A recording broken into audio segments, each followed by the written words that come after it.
So you resolve this new year to lose that 30 pounds, find a better job, and maybe get that deck built that you keep putting off. January's resolutions are usually large undertakings, and more often than not, dissolve into a puddle of failure by mid February. Psychologists say that thinking small is one of the keys to resolution success. It's also something you should think about when you're striving to find some happiness in your life. That's what Jason Gay advises anyway. Gay is a sports columnist for the Wall Street Journal and author of the book Little Victories: Perfect Rules for Imperfect Living. He says that the book started off as a spoof of the cult of advice books out there. I would go through bookstores, especially those airport bookstores, and you see all those advice books. They promise to give you a 13-second work week, or they'll shave 20 pounds off in 20 minutes.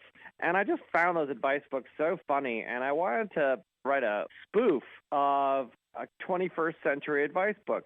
But the truth of it was something strange and unfortunate happened along the way, which was that my father, the most important person in my life, my role model, who loomed so large in my life, he got sick.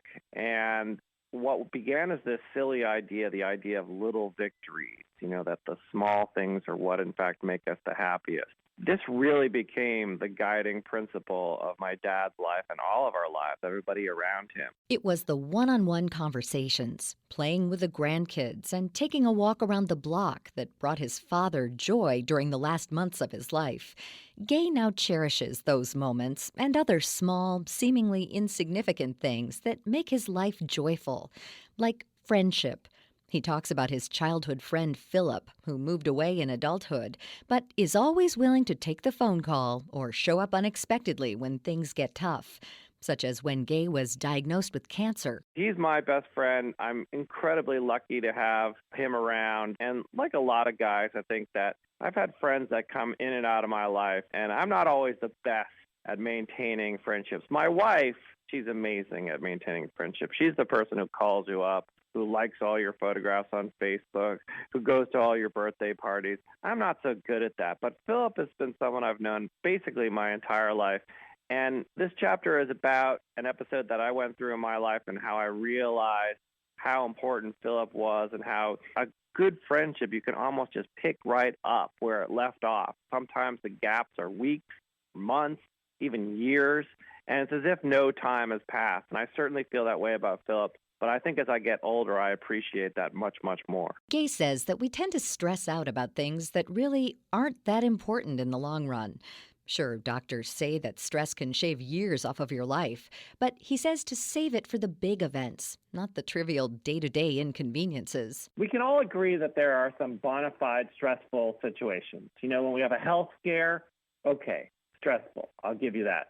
Being chased by a grizzly bear, stressful, I'll give you that. Hawk attack, especially if it's a big hawk, stressful. But a lot of things that we consider to be stressful, traffic, the airport, childbirth, certainly can be a stressful moment.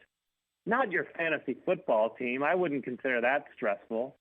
And certainly not Netflix taking a long time to buffer. I wouldn't call that stressful one bit. Losing a job does qualify as stressful, and it's happened to Gay right before the holidays. Looking back, though, it really wasn't as bad as he imagined. The thing that everyone says to you after you lose a job is, you know what? It'll be the best thing that has ever happened to you. And you get kind of sick of people saying it'll be the best thing that happens to you. But the weirdest thing is that in the long term, it very often is. And it does lead to new opportunity, and it does lead to learning and growth.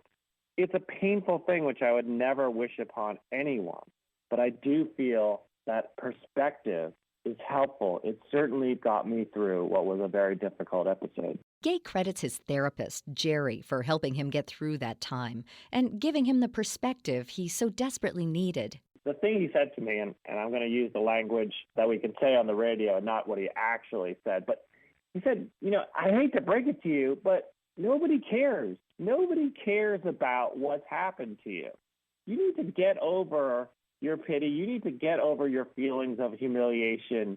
you need to move on. And that's what I had to do. That visit opened Gay's eyes to what was possible in a very stressful and difficult situation. When I was a kid, there was a show, The Incredible Hulk. There were always scenes in The Incredible Hulk of extreme strength. I remember there was one where a mother who was trying to get a child out of a car used extreme strength to rip open the door. And I feel like extraordinary circumstance reveals extraordinary skill. And I didn't know I had it in me to make things happen as quickly as I could. I didn't know I could bounce back. I didn't know that I would be challenged in the way that I got challenged by losing my job. And it brought out a side of me. It brought out just a motivation to me, which I didn't frankly know I had. And that was incredibly inspiring to me to know that I could do this, make things happen. You know, I had kids on the way. I was new in my marriage. There were a lot of other outward reasons to make things happen. But to be forced in that situation to go out and do it, that was a real victory. Gay has 2 small children, ages 1 and 3, and he doesn't have time to make gourmet meals or linger over dessert and a cappuccino at a trendy restaurant. He also doesn't get to dress like a cool dad very often. He says that he learned not to obsess over it and thinks that parents, both dads and moms, should just relax and not worry if they're rocking the latest styles.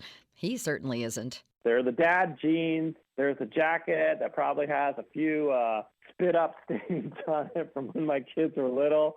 There is the backwards baseball cap. You know, it's not a great look. You know, you don't look like James Bond going out the door as the father of 2 kids that young. I'm not saying that I should be out there in a dinner jacket tuxedo, but, you know, I fit into a category rather neatly.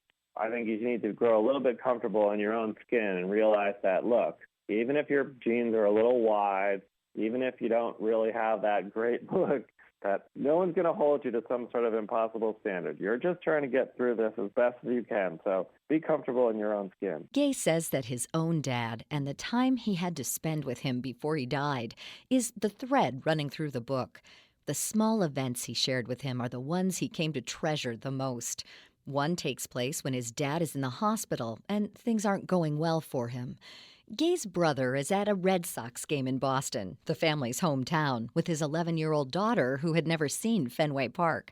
Gay and his dad are watching that Red Sox game on the hospital room TV. He goes that night to the Red Sox game, and I'm sitting in the hospital watching the Red Sox with my dad. My dad was a Red Sox fan forever. And for whatever lucky reason, my brother managed to swing a couple of seats that were not terribly far from the Red Sox on-deck circle. So whenever they flash to a batter in the left-handed batter's box, you could look at the TV, and there was my brother and his daughter, my dad's first grandchild. And so he's sitting there in bed, and he doesn't have many more than maybe 24 hours to go at this point. And he's watching his favorite team, and he's looking at the TV, and there's his beautiful grandchild and his second son. And he's sitting in bed, and he's just so full of joy to be able to see this. And it's a magnificent thing. It's not a big thing, but it's this magnificent thing. I will never forget that scene. We're sitting in this hospital room, and there are all these pumps and machines and lights, and my dad is just a flicker of his former self. And yet the joy in that moment is something I just will never forget. Gay says that the book is meant to be humorous, and he didn't want to dwell on the sad events in his life. He just hopes that readers will take his stories to heart and learn, as he did, not to stress out over the seemingly big disappointments in their lives, but to savor the small moments that have meaning and bring joy to life. I want to assure everyone that the advice in this book is somewhere between 60 and 72% guaranteed. I'm not promising anybody a six-pack abdominal. I'm not promising that you will get a 13-minute work week. But what I do promise you is to make you laugh, and I do promise, hopefully, to make you think. And really, it's about the little things and the little victories. You can find Jason Gay's book, Little Victories, in stores and online. He invites listeners to visit his website at jason-gay.com, where you can find information on the author, a few rules for modern living, and some inspirational photographs depicting his own humorous little victories. For more information about all of our guests, you can log on to our site at viewpointsonline.net. Our show is written and produced by Pat Reuter. Our production directors are Sean Waldron and Reed Pence. I'm Marty Peterson.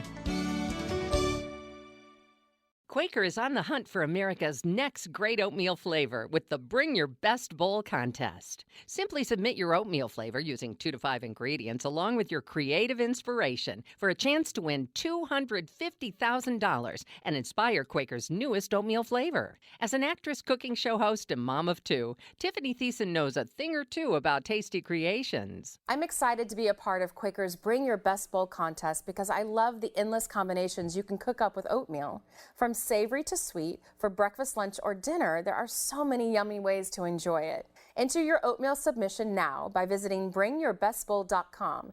You'll also find a little oatspiration from videos and my own favorite recipes. No purchase necessary. Open to legal residents of the 50 U.S. states, D.C. or Puerto Rico. 18 years of age or older at time of entry. Find the official rules and more details at bringyourbestbowl.com. Void where prohibited. Enter now through March 12, 2016. That's bringyourbestbowl.com. Sponsor the Quaker Oats Company. Medicare and their list of suppliers continue to change, so if you have diabetes, it may affect where you get your testing supplies. But rest assured that your #1 doctor-recommended one-touch testing supplies are always covered by Medicare Part B at your local pharmacy and approved mail-order suppliers. Dr. Brian Levy, Chief Medical Officer at LifeScan, maker of one-touch products. Some mail-order suppliers may offer a limited selection of diabetes testing supplies. They may try to switch you to a different brand, saying your current products are no longer covered. That's just not true. You are entitled to continue using the products you know and trust and that have been recommended by your healthcare professional at no additional cost. Remember, you have a choice. Stay with the #1 brand used by Medicare patients. For questions about coverage or where to get your one-touch testing supplies, call 1-866-621-6216 or visit www.onetouch.com/Medicare. Medicare Part B is not a guarantee of coverage and payment, which may be subject to coinsurance, deductible, and patient eligibility requirements.